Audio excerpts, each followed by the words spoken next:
Hola, buenos días. Soy Alberto Torío, inmunólogo del Hospital Regional de Málaga. Yo soy Rafa San Juan del Hospital 12 de Octubre, de la unidad de infecciosas. Bueno, yo ahora vamos a pasar a dar la sesión, ¿no? La sesión de la sala C1. Entonces, la idea es que vosotros se van a presentar todas las presentaciones, ¿no? Y posteriormente habrá unos 15 minutos para la realización de preguntas.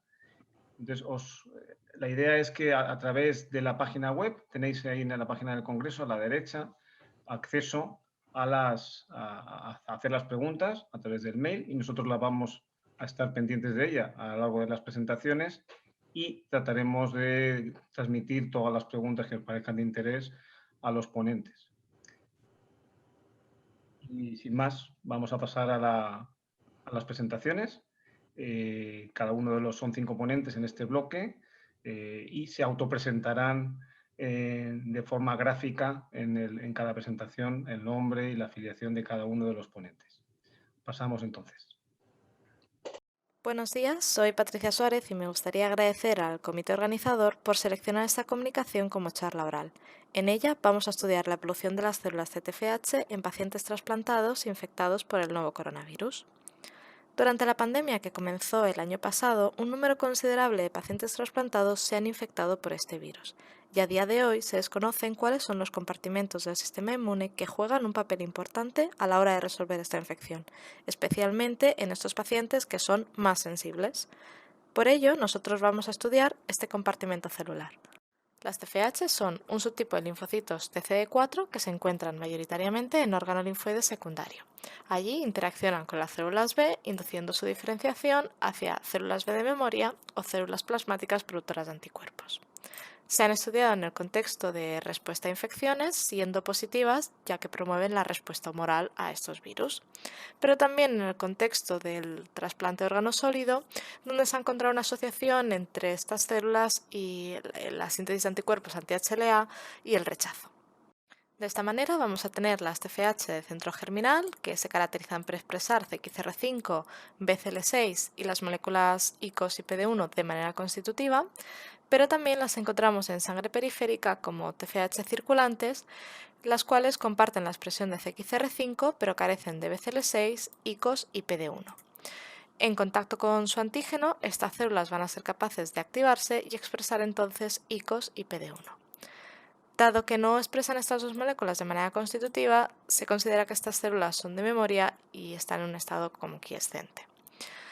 Las TFH a su vez van a tener 3 subtipos, que son las TFH1, 2 y 17, que recuerdan a los subtipos clásicos de cooperadoras TH1, 2 y 17.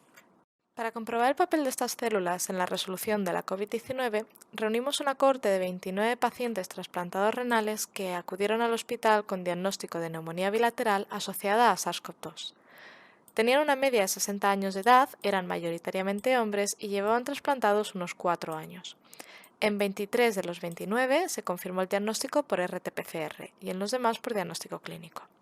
Llegaban a urgencias con una media de 5 días de síntomas y presentaban ingresos de media de 16 días. 4 de los 29 fallecieron. A lo largo de su ingreso se obtuvieron muestras cada 3-4 días en las cuales identificamos nuestra población de interés mediante citometría de flujo. Para ello seleccionamos los linfocitos CD4 positivos, CXCR5 positivos. Y utilizando los marcadores CXCR3 y CCR6 diferenciamos los subtipos 1, 2 y 17. Para estudiar las células activadas utilizamos los marcadores ICOS y PD1, siendo las células activadas las dobles positivas para estos dos marcadores. Analizando la evolución de estas células a lo largo del ingreso, podemos ver que alrededor del quinto o sexto día, que coincidiría con el 10º de síntomas, los números absolutos de las TTFH activadas aumentan significativamente. Y no solo lo hacen en el conjunto de las TTFH, sino que los 3 subtipos aumentan. Posteriormente, a las 2 semanas de ingreso, podemos ver un segundo aumento, esta vez más mantenido en el tiempo, el cual coincide con la tercera semana desde el inicio de los síntomas. Este segundo aumento lo atribuimos tanto a la mejoría del paciente, por tanto la linfopenia va disminuyendo y los números celulares vuelven a aumentar, como el hecho de que estos pacientes se les ha suprimido o disminuido la inmunosupresión desde el momento del ingreso. Observando las frecuencias de células CTFH activadas a lo largo del ingreso, vemos que ese aumento que veíamos para los números absolutos alrededor del quinto o sexto día de ingreso y que era significativo, aquí es una tendencia. Una tendencia que es compartida por el subtipo 1 y el subtipo 2, pero no por el subtipo 17, que a lo largo del ingreso no parece que varíe en frecuencia de células activadas.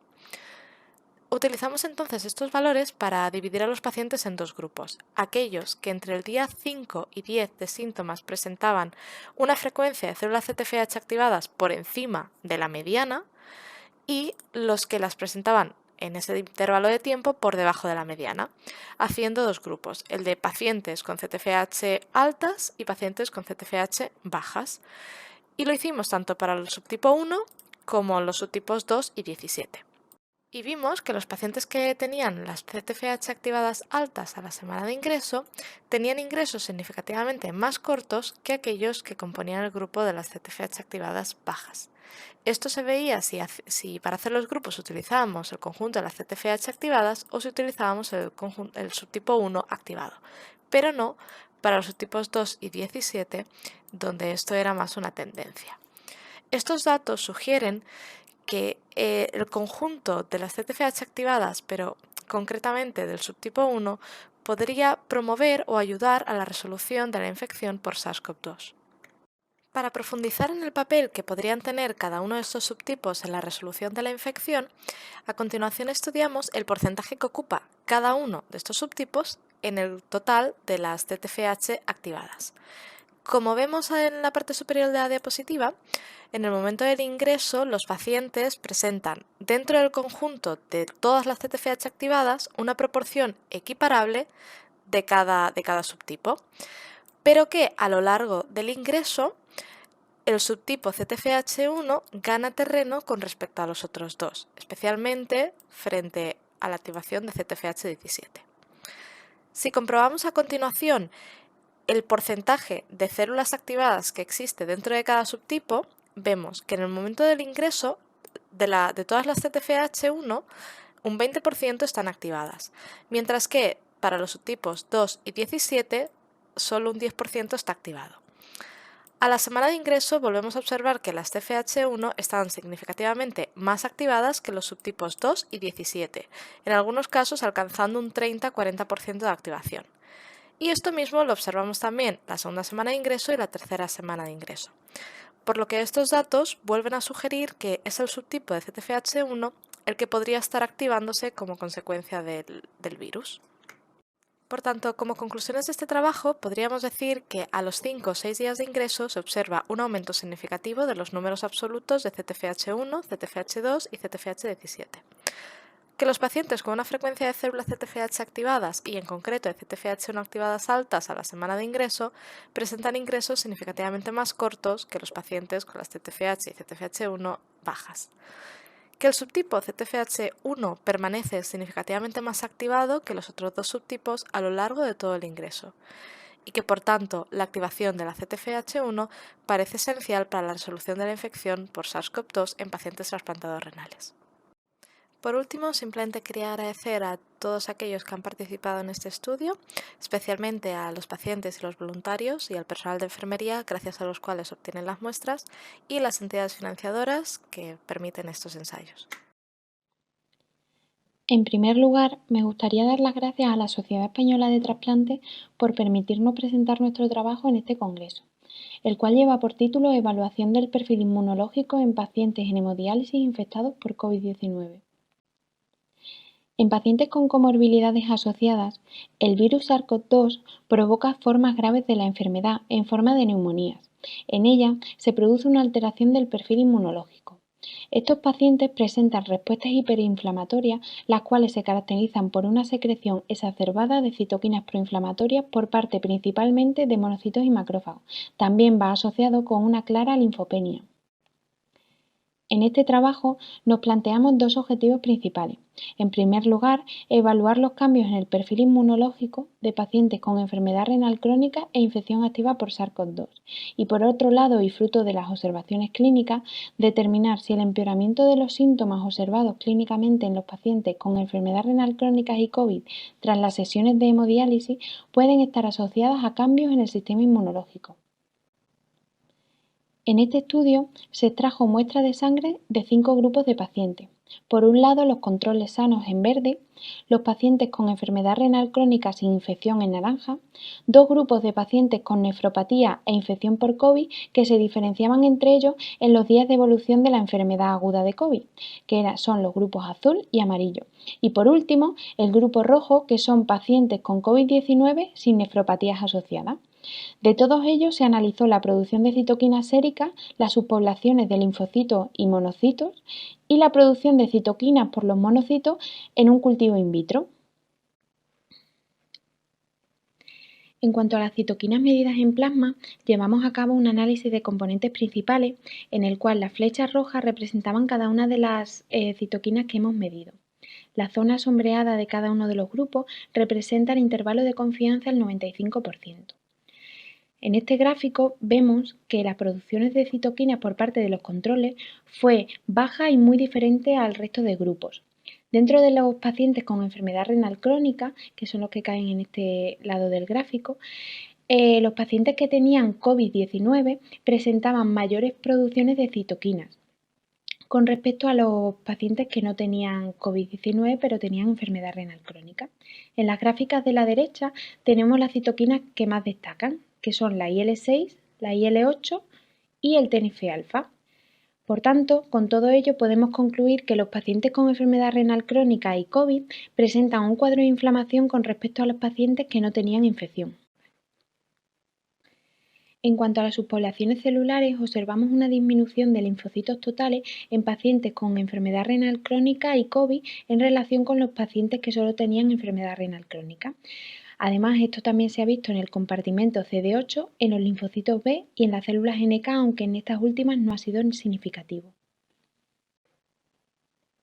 Por otro lado, analizamos las 3 subpoblaciones de monocitos por citometría de flujo. Los monocitos no clásicos, que son CD14 negativo, CD16 positivo, los monocitos intermedios, que son doble positivo, y los monocitos clásicos CD14 positivo, CD16 negativo. Lo que vimos fue que los pacientes con enfermedad renal crónica y COVID presentaban niveles aumentados de monocitos intermedios y una disminución de monocitos no clásicos. Por otro lado, dentro de la población de CD14 positivo analizamos su fenotipo y observamos que en ambos grupos con enfermedad renal crónica y COVID presentaban un aumento de las moléculas CD16 y CD33 con una disminución de las moléculas de coestimulación C86 y HLA-DR y también una disminución de los niveles de CCR2 y CCR5, comparado con los pacientes que presentaban enfermedad renal crónica sin infección. En relación con la capacidad secretora de los monocitos de estos pacientes, vimos que los pacientes con enfermedad renal crónica y infección por COVID presentaban un aumento de la producción de citoquinas proinflamatorias como IL-1RAM, IL-1β, IL-6, GM-CSF, CCL3, CCL2 o TNF-alfa con respecto a los pacientes que presentaban enfermedad renal crónica pero que no tenían enfermedad activa por COVID-19. Por lo tanto, concluimos que los monocitos de pacientes con RC y COVID producen más citoquinas proinflamatorias en comparación con pacientes con RC. Hasta aquí hemos visto que los pacientes con enfermedad renal crónica y COVID presentaban un ambiente productor de citoquinas mejorado con respecto a los pacientes con enfermedad renal crónica sin infección. Una linfopenia más severa que los pacientes que tenían enfermedad aguda por COVID pero que no tenían daño renal. Y que sus monocitos estaban menos activados que los pacientes con enfermedad renal crónica sin infección. Pero, ¿qué ocurre tras las sesiones de hemodiálisis? ¿Cómo influye esta sobre los parámetros analizados? Pues bien, para determinar el cambio que ha habido tras la diálisis, calculamos el fold chain. Este dato nos permite conocer si ha habido cambios entre la muestra prediálisis y la postdiálisis. Se calcula dividiendo el valor post entre el prediálisis, de tal manera que si el valor es 1, que sería la línea discontinua de la gráfica, quiere decir que no ha habido cambios. Respecto a las producciones séricas no vimos demasiadas diferencias. Sin embargo, en cuanto a las poblaciones celulares, que es lo que muestro en esta gráfica, vimos que los pacientes con enfermedad renal crónica y COVID presentaban un aumento significativo de las poblaciones CD3, CD4 y CD8 tras la diálisis, con respecto a los pacientes con enfermedad renal crónica que no tenían infección por COVID. Dentro de los marcadores de activación y migración de la población CD14 positiva no encontramos demasiados cambios significativos. Únicamente podemos decir que los monocitos de los pacientes con enfermedad renal crónica y COVID presentan un aumento de la expresión de HLA-DR en su superficie con respecto a los monocitos de pacientes con enfermedad renal crónica sin infección. En cuanto a la capacidad secretora de citoquinas de los monocitos de estos pacientes, vemos que los monocitos de los pacientes con enfermedad renal crónica y COVID-19 presentan tras la diálisis un aumento de las producciones de algunas citoquinas proinflamatorias como son GM-CFS, IL-1RA, IL-6, IL-8 o CCL3, en comparación con los pacientes que tienen enfermedad renal crónica sin infección activa por COVID. Por lo que podemos concluir que los monocitos de pacientes con enfermedad renal crónica y COVID-19 producen más citoquinas proinflamatorias que los pacientes con enfermedad renal crónica sin infección tras la diálisis. Por último, las conclusiones de este trabajo han sido, por un lado, que los pacientes con enfermedad renal crónica e infección por SARS-CoV-2 presentan un ambiente secretor de citoquinas séricas mejorado con respecto a los pacientes con enfermedad renal crónica sin infección, una linfopenia severa que incluso es mayor a la que presentan los pacientes con infección aguda por COVID que no presentan nefropatías, y sus monocitos tienen un fenotipo menos activado que los pacientes con enfermedad renal crónica sin infección.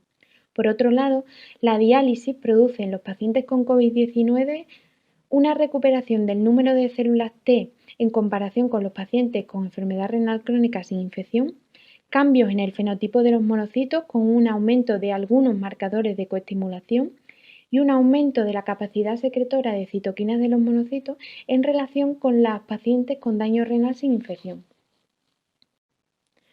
Por último, agradecer a todos mis compañeros de laboratorio y también a los integrantes del servicio de nefrología del Hospital 12 de Octubre, que son los que se han encargado del reclutamiento de las muestras. Muchas gracias. Saludos a todos. El día de hoy presentamos el trabajo titulado Supervivencia relacionada con el riesgo inmunológico de pacientes trasplantados renales infectados por el nuevo coronavirus SARS-CoV-2. Presenta un servidor, Juan Carlos H. Hernández Rivera, del Centro Médico Nacional Siglo XXI, Ciudad de México, en México. En cuanto a la introducción del tema, es bien sabido que el riesgo inmunológico de los pacientes va a determinar el tipo de inducción a utilizarse dentro de los pacientes trasplantados renales.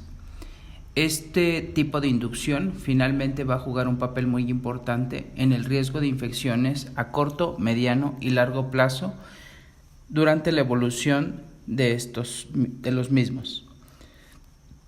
El objetivo de este estudio es conocer la supervivencia de los pacientes trasplantados renales que tuvieron infección por COVID-19 en México en relación con el tipo de riesgo inmunológico recibido como inducción al momento del trasplante.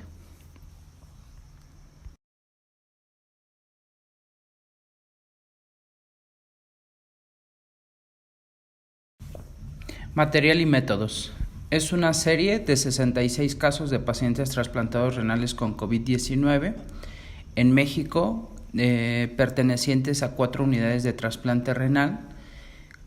Además, es una serie prospectiva en la cual se hizo una diferencia de los pacientes de acuerdo al riesgo inmunológico, ya sea bajo o alto, definiéndose riesgo inmunológico bajo a los pacientes sin antecedentes de trasplante, un panel reactivo de anticuerpos menor del 30%, aquellos que no tuvieron anticuerpos donante específico o aquellos que tuvieron un donante vivo relacionado. Para el análisis de supervivencia se hace las tablas de Kaplan y Meier, con significancia con el long rank test con un valor menor de 0.05. Se empleó el programa estadístico SPSS versión 25.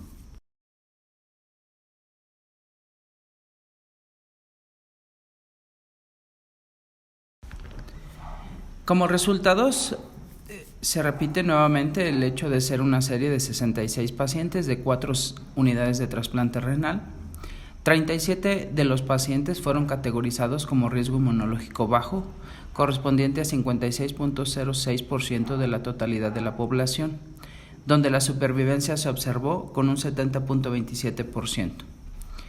El grupo clasificado como riesgo inmunológico alto, correspondiente a 29 pacientes, tuvo una supervivencia de 44.82%. Esto representa una diferencia en porcentaje de 25.45% entre ambos grupos, con un long rank test de 0.034, lo cual es estadísticamente significativo.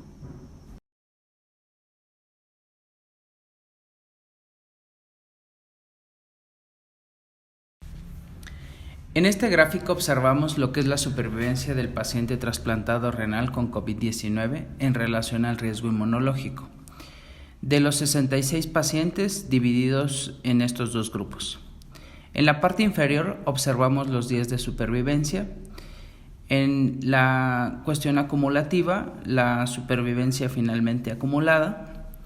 La línea en azul nos muestra el grupo de pacientes de bajo riesgo inmunológico, donde se va observando finalmente aquellos pacientes que presentan algún deceso en relación con los días de supervivencia. El último paciente que falleció fallece en el día 20 y finalmente tienen una supervivencia este grupo de 70.27%. La línea en rojo representa el grupo de pacientes de alto riesgo inmunológico. El último paciente que falleció de este grupo fue de 22 días. Y se hizo la continuidad de la gráfica hasta el día 59, cuando fue el último paciente egresado, ya sea de la totalidad de los pacientes. Finalmente podemos observar la diferencia en cuestión de porcentajes de supervivencia, así como la significancia estadística por el long rank test, el cual tiene una P de 0.034, lo cual es significativo.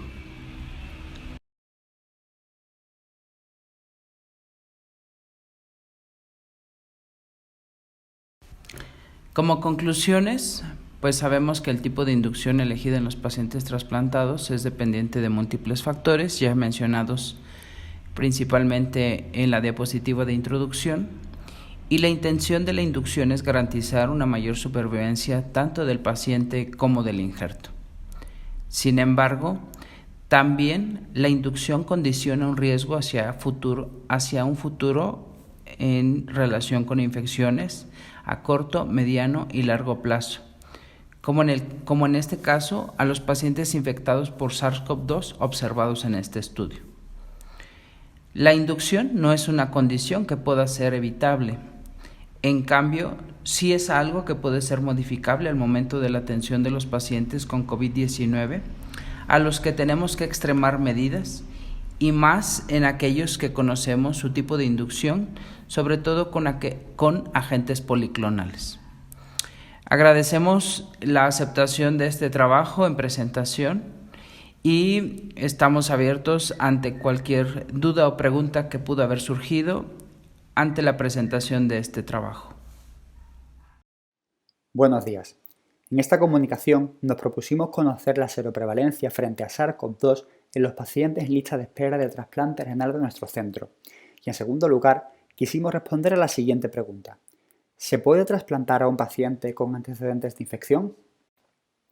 La pandemia por SARS-CoV-2 ha tenido un impacto muy negativo en los programas de trasplante en nuestro medio. Vemos cómo la actividad de trasplante ha ido reduciéndose de forma paralela a la curva de los casos confirmados en España, produciéndose el valle de menor actividad en los meses de marzo y abril. La alta mortalidad por COVID-19 en el paciente trasplantado, especialmente si se infecta en el post-trasplante inicial, junto con la elevada ocupación de las UCIs, llevó a suspender en muchos centros la actividad durante los primeros meses de la pandemia.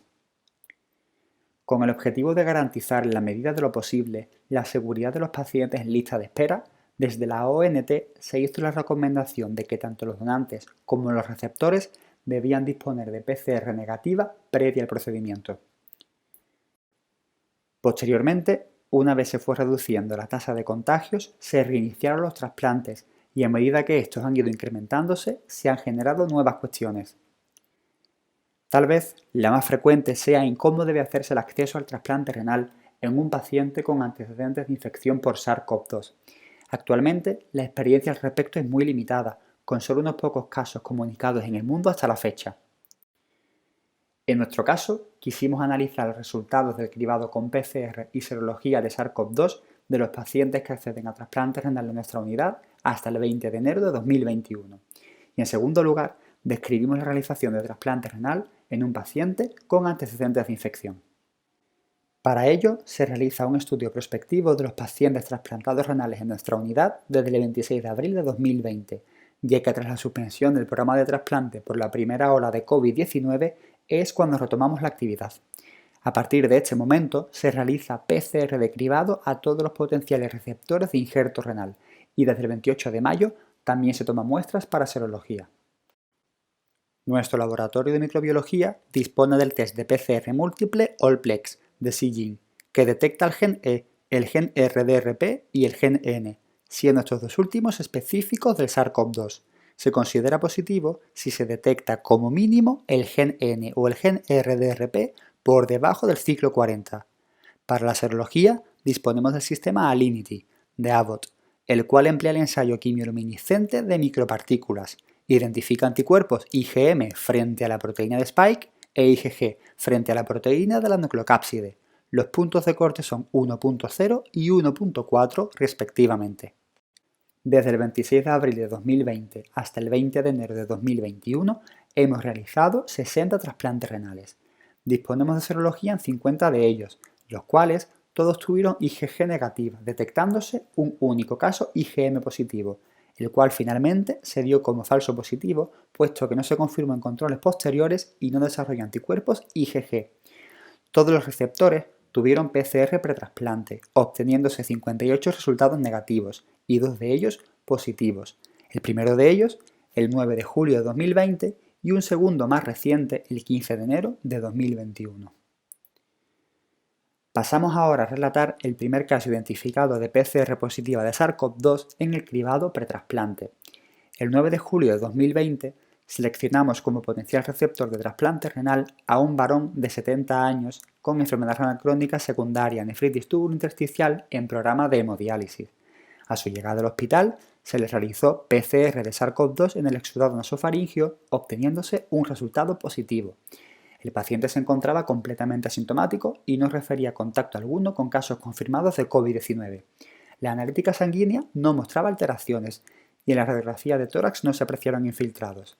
Ante la positividad de la PCR se desestimó el trasplante renal y, dada la ausencia de datos de gravedad, se decidió alta y aislamiento domiciliario. Se repitió la PCR a las 24 horas, siendo entonces negativa. Sin embargo, en la serología de SARS-CoV-2 presentó IgG positiva e IgM negativa. En ese momento se excluyó de lista de espera de trasplante renal y se inició un protocolo de seguimiento mediante PCR semanal. Para su reinclusión en lista de espera se decidió confirmar negativización de PCR en 3 muestras consecutivas. La IgG se negativizó en 2 semanas, mientras que seguía presentando resultados de PCR positivos. El 4 de septiembre se reincluye en lista de espera y el día 13 se selecciona nuevamente como posible receptor de trasplante renal. Sin embargo, la PCR pretrasplante volvió a ser positiva, por lo que se desestimó y se volvió a excluir de la lista de espera. Finalmente, el 9 de octubre, tras 3 PCR negativas consecutivas, se reincluye en lista de espera, recibiendo el día 30 de octubre un trasplante renal de donante cadáver. Presentó PCR negativa al ingreso, así como los controles posteriores realizados de forma rutinaria cada 48 horas y posteriormente de forma semanal durante todo el posttrasplante. Actualmente presenta evolución favorable sin complicaciones relacionadas con el SARS-CoV-2. Posteriormente, una vez dado de alta, se ha realizado un seguimiento con una frecuencia similar al resto de los pacientes. El segundo caso comentado de PCR positiva actualmente se encuentra excluido de la lista de espera y está realizando el mismo protocolo de seguimiento que el aplicado en este primer paciente. Como conclusión, la seroprevalencia de SARS-CoV-2 en la población que ha accedido al trasplante renal en los últimos meses ha sido baja de momento. El despistaje mediante PCR per trasplante nos ha permitido detectar 2 pacientes positivos que se encontraban asintomáticos. Presentamos uno de ellos, el primer caso comunicado en nuestro país de paciente trasplantado renal con antecedentes de infección por SARS-CoV-2. Consideramos que los antecedentes de COVID-19 no deben contraindicar per se el trasplante. Sin embargo, dado que la determinación de PCR en exudado nasofaringio presenta hasta un 30 o 40% de falsos negativos, consideramos que debe confirmarse su negativización en varias muestras antes de su inclusión en lista de espera. Muchas gracias. Buenos días, quisiera agradecer al comité organizador por permitirnos compartir nuestros resultados de investigación en este congreso. Soy Claudia Rita, residente de Inmunología del Hospital Universitario Ramón y Cajal en Madrid. Puesto que el HLA de clase 1 le confiere al sistema inmune la capacidad de presentar péptidos virales a los linfocitos T con el objetivo de desencadenar una respuesta inmune adaptativa, hipotetizamos que este podría ser un punto de influencia en la respuesta clínica tan heterogénea que hemos visto en los pacientes con infección por SARS-CoV-2. Aplicamos un modelo in silico desarrollado por un grupo americano que se centra en la predicción del número total de péptidos derivados del virus que podrían actuar como epítopos para los linfocitos TCD8, bajo la premisa de que a mayor número de péptidos presentados por el HLA, la respuesta inmune será mejor. O, dicho con otras palabras, nuestro objetivo era analizar si los pacientes con un HLA que reconocen teóricamente un mayor número de péptidos virales tenían una mejor respuesta clínica y viceversa. Esto lo realizamos mediante el tipaje HLA de clase 1 por SSO mediante tecnología de Luminex en 45 pacientes españoles con infección confirmada por SARS-CoV-2 que recibieron asistencia sanitaria en el Hospital Universitario Ramón y Cajal en Madrid entre los meses de marzo y mayo de 2020. Los pacientes se agruparon según la severidad de su cuadro clínico como leves, moderados o severos. Los pacientes leves eran aquellos que no requerían ingreso hospitalario. Los pacientes moderados requirieron ingreso hospitalario y tratamiento con inmunomoduladores o suplementación con oxigenoterapia. Y los pacientes con enfermedad severa fueron aquellos que requirieron intubación orotraqueal, ventilación mecánica no invasiva o que fallecieron por la infección. En cuanto a los datos demográficos, podemos ver que los pacientes con enfermedad leve tienen una edad menor que los pacientes del grupo moderado y del grupo severo, así como un menor número de comorbilidades.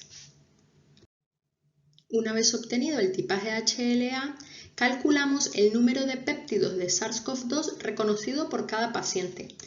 Lo primero que hicimos fue enumerar todos los péptidos presentados por cada alelo de HLA, por locus individual A, B o C y por el genotipo completo.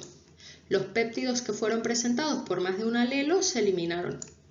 Posteriormente contabilizamos el número de péptidos diferentes reconocidos según los 2 grados de afinidad propuestos por el modelo teórico de Nguyen, una afinidad más fuerte y una afinidad más débil. Al comparar el número de péptidos presentados por cada locus de HLA de clase 1 y por el genotipo completo para los 3 grupos de severidad leve, moderado y severo, encontramos una diferencia estadísticamente significativa al comparar el número de péptidos virales presentados por el genotipo de HLA de los pacientes con enfermedad leve al compararlo con los otros 2 grupos. Esto ha sido igual para los 2 tipos de afinidad definida por el grupo de Nguyen. También encontramos un mayor porcentaje de homocigosis en el locus A y C de los pacientes en el grupo moderado y severo. Si bien nuestro tamaño muestral es pequeño, en otros procesos infecciosos se ha demostrado que parece ser menos ventajoso el tener un HLA homocigoto por tener una capacidad de presentación de un menor repertorio antigénico frente a los pacientes heterocigotos. Con estos resultados podemos concluir que el número de péptidos de SARS-CoV-2 presentados por el genotipo de HLA podría tener una influencia en la respuesta clínica frente a la infección por este virus. Si bien son necesarios estudios que incluyan un mayor número de pacientes, con el fin de representar mejor todos los grupos y tener recomendaciones más robustas, consideramos que podría ser razonable realizar el tipaje HLA en los pacientes con infección por coronavirus con el fin de conocer mejor la heterogeneidad clínica que pudiera depender de esta presentación antigénica por el HLA de clase 1. Muchas gracias por vuestra atención. Bueno, hemos finalizado las 5 presentaciones. Pasamos ahora al turno de preguntas. Entonces, yo creo, Alberto, si no te importa, recógelas. No hay muchas preguntas, yo creo, en el chat, ¿no? Hay una solo. Es una pregunta a Cecilia de José Portolés, que pregunta cuando hablas de enfermedad renal crónica, ¿a qué grado de enfermedad renal crónica te refieres? ¿Estaban todos los pacientes en hemodiálisis? Sí, todos los pacientes que están incluidos en la cohorte son pacientes que están incluidos en terapias de hemodiálisis. Bueno.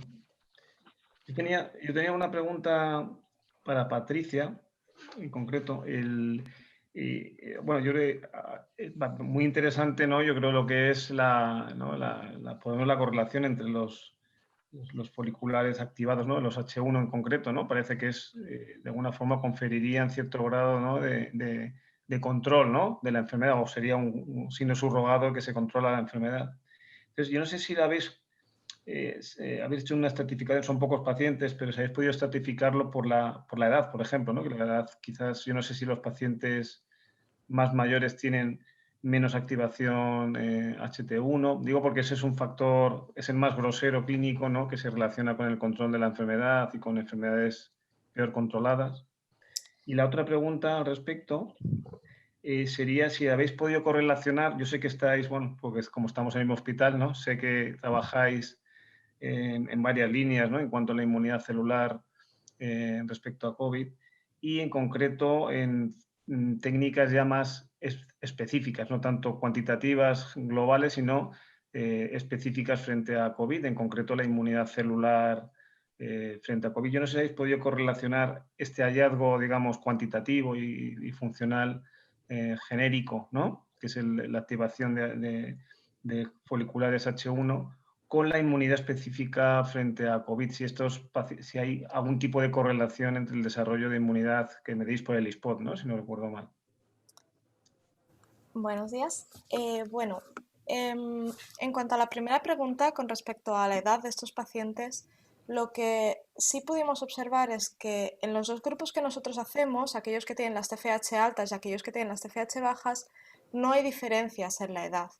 Si lo hiciéramos de otra manera y clasificásemos a los pacientes primero por la edad, efectivamente es muy probable que encontrásemos diferencias porque en el paciente más añoso las TFH están más disminuidas y la activación también. Pero es un análisis que no hemos hecho. Y en cuanto a la correlación con el eSpot, tampoco se ha hecho todavía, no hemos podido correlacionar con una inmunidad más específica porque estas dos técnicas, estos dos ensayos se hicieron en tiempos muy distintos. Entonces, esos pacientes no se han podido beneficiar del ELISpot todavía. No sé, Alberto, si tienes alguna pregunta. Sí, una pregunta para Claudia de la audiencia. Fran Boyce pregunta, ¿podrías confirmar si la población de estudio son pacientes trasplantados o pacientes infectados en general? ¿Sabrías decirnos qué alelos en homocigosis se asocian con mayor severidad de la infección? Por último, ¿el HLA de clase 2 también es necesario para una correcta estimulación de la rama celular frente a SARS-CoV-2? ¿Tenéis pensado estudiar los mismos? Muchas gracias. Bueno, sí, respecto a la primera pregunta, trasplantados. De hecho, intentamos excluir del estudio pacientes con comorbilidades que pudieran inducir una peor evolución de la infección, como trasplantados recientemente con tratamiento inmunosupresor o pacientes con VIH con carga viral alta, inmunodeficiencias, por intentar pues hacer un acercamiento un poco más correcto del modelo. Son pacientes pero ninguno trasplantado. Respecto a la segunda pregunta, que creo que era la de la clase 2, no. ¿Sabrías decirnos qué alelos en homocigosis se asociaron con mayor severidad de la infección? Bueno, en cuanto a la distribución alélica, nosotros no hemos encontrado en nuestro estudio que un alelo estuviese más representado en ninguno de los grupos de severidad. En el modelo que es teórico, ellos encontraron 3 alelos que tenían una asociación con peor evolución de la infección, que era el A2501, B4601, el C0102. Estos alelos, por supuesto, dependen también de la distribución mundial. En España es muy poco frecuente el B46, que sí es bastante más frecuente en Asia. Entonces, nosotros tuvimos un porcentaje muy bajo por ejemplo, del B4601.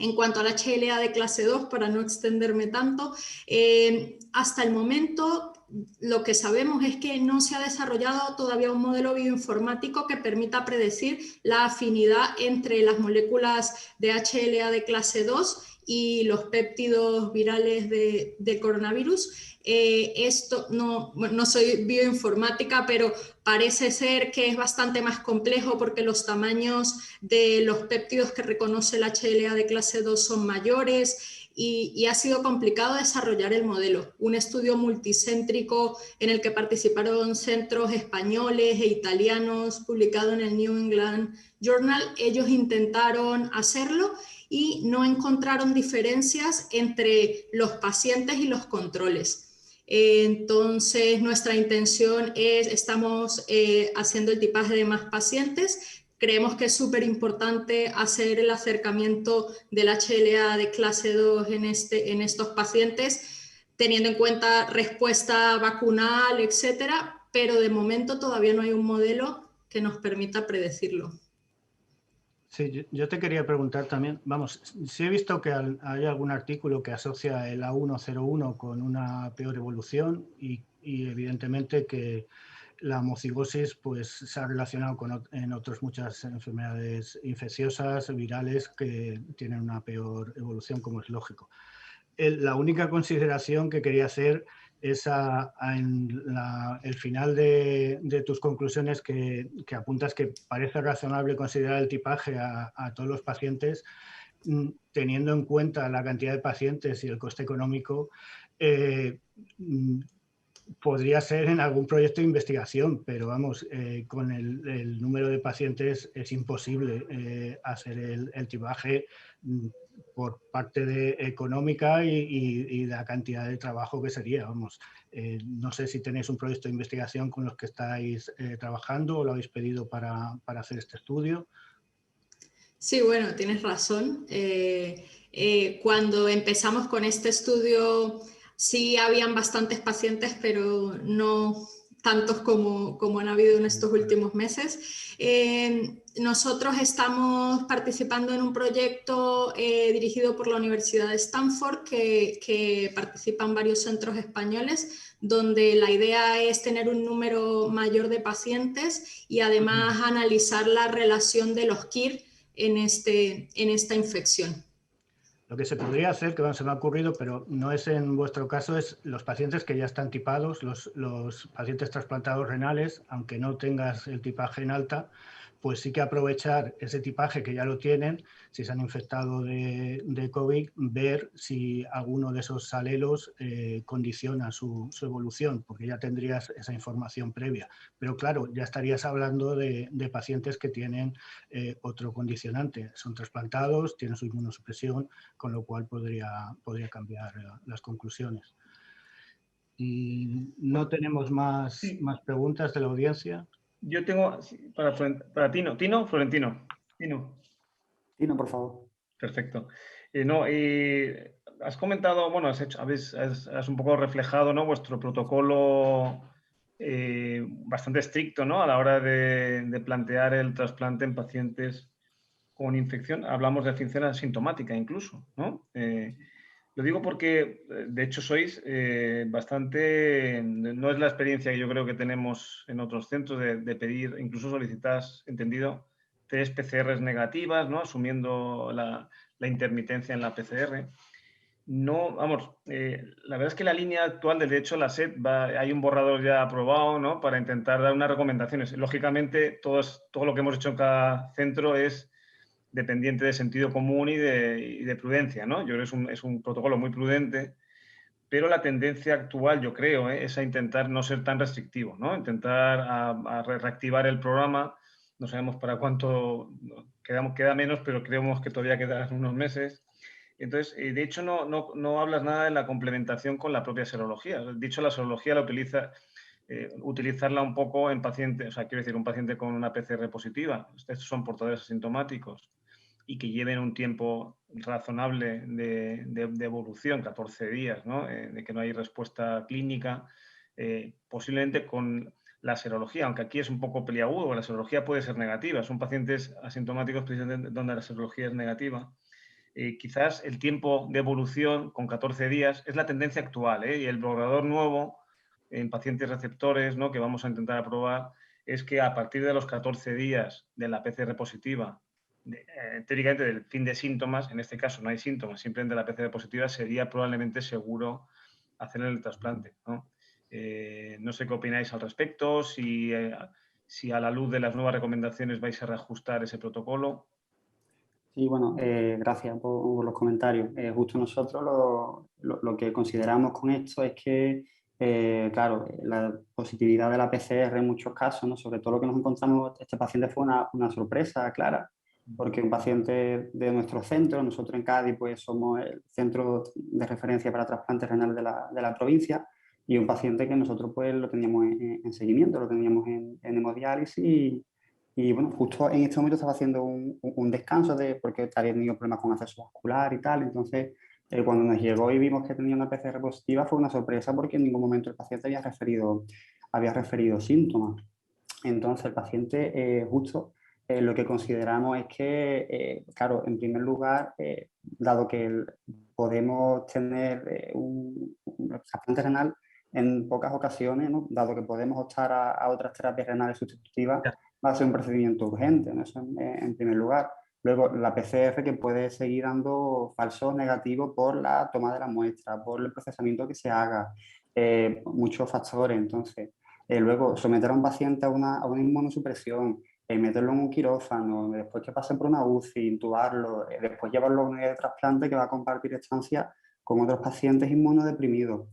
Hombre, consideramos que siempre que sea razonable esperar, ¿no? En este caso, pues lo era, el paciente estaba clínicamente bien, lo que si podemos, como hicimos en este caso, hacer PCR seriada cada 5 o 7 días y confirmar su negativización, ¿no?, por las características que tiene la determinación del RNA del virus en la PCR de sudado nasofaringeo. Siempre que se pueda esperar, nosotros preferiremos esperar, salvo, bueno, como lo que comenta la SED, el borrador principalmente es eso, ¿no?, que las indicaciones pues serán las mismas que en cualquier paciente. Si un paciente pasa el COVID, está asintomático, queda sin secuela, nosotros por supuesto que vamos a, y de hecho la conclusión a la que hemos llegado es que por supuesto que se debe trasplantar, pero claro, siempre individualizando cada caso. No queremos que no se debe perder la prudencia en ningún momento, y esto, bueno, pues ahora mismo pues únicamente pues seguir ganando experiencia, ver qué ofrecen resultados.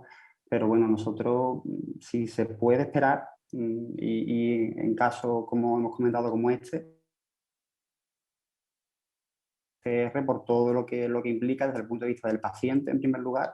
No sabemos, y además este paciente que haya perdido los anticuerpos, no tenía IgG, paciente con condiciones crónicas, sabemos que la respuesta inmune es más leve, y que trasplantar a un paciente con PCR positiva, sin anticuerpos, no sabemos el riesgo de reinfección que pueda haber, si se puede reactivar. y sobre todo que mete a un paciente de estas condiciones en una unidad de trasplantado, ¿no? Todos con inducción de inmunosupresión muy potente de inicio, pues puede ser algo serio. Entonces nosotros preferimos ser prudentes. Muy razonable. Nada, gracias. Bueno, yo creo que con esto ya estamos perfectamente agotados al tiempo.